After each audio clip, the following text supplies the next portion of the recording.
Sam. Yeah. During COVID, remote communications like video conferencing and Zoom changed the way we see each other and ourselves. And for some, the image of themselves during a Zoom call can be uncomfortable and unsettling.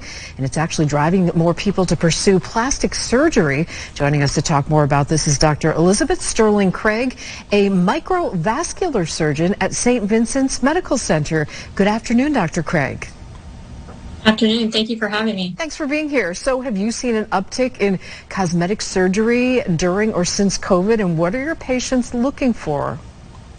Absolutely. Cosmetic surgery right now is booming. I think part of it is that during COVID, we put aside some of the things we had focused on before. And after COVID, I think patients are starting to maybe address health concerns that they had and start to refocus back on themselves. All right. Tell us, you're a microvascular surgeon. What exactly is that? I know, it's sort of a mouthful. So it's just, so I'm a plastic surgeon, and I spent an extra year at MD Anderson doing a fellowship in microvascular. And that's a cancer hospital where we learn to use microsurgery or surgery utilizing a microscope to reconstruct patients with cancer. So a lot of it is breast cancer, but different types of cancer use this type of reconstruction to rebuild the part of their body that was afflicted by that cancer removal. That's so important. All right, what sorts of conditions will bring a patient to you?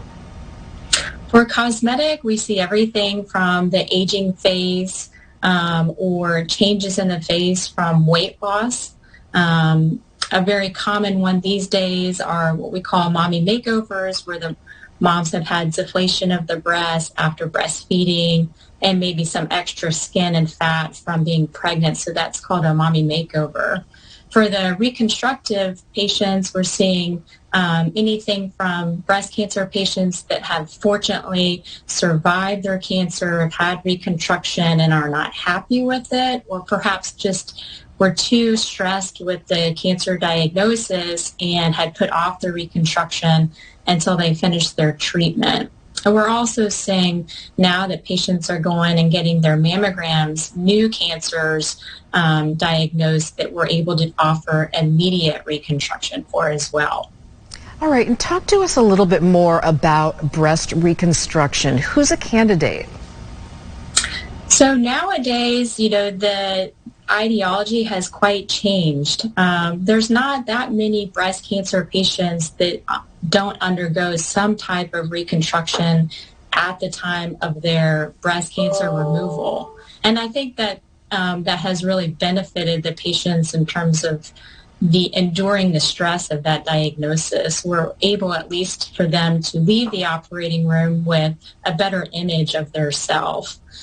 So whether you're in the midst of chemo or in between chemo or have had radiation or even haven't even embarked on that portion of your treatment, we see breast cancer patients at all time points. And we work very closely with their oncologist, their radiation oncologist, whoever is part of their treatment team. Plastic surgeons are very well versed to working with those individuals to making sure we're not interfering with their plan. All right, Dr. Elizabeth Stirling Craig, thank you so much for bringing us up to date on how people may want to change their image or important reconstructive surgery after cancer. Great work. Absolutely. Thank you. Thank you.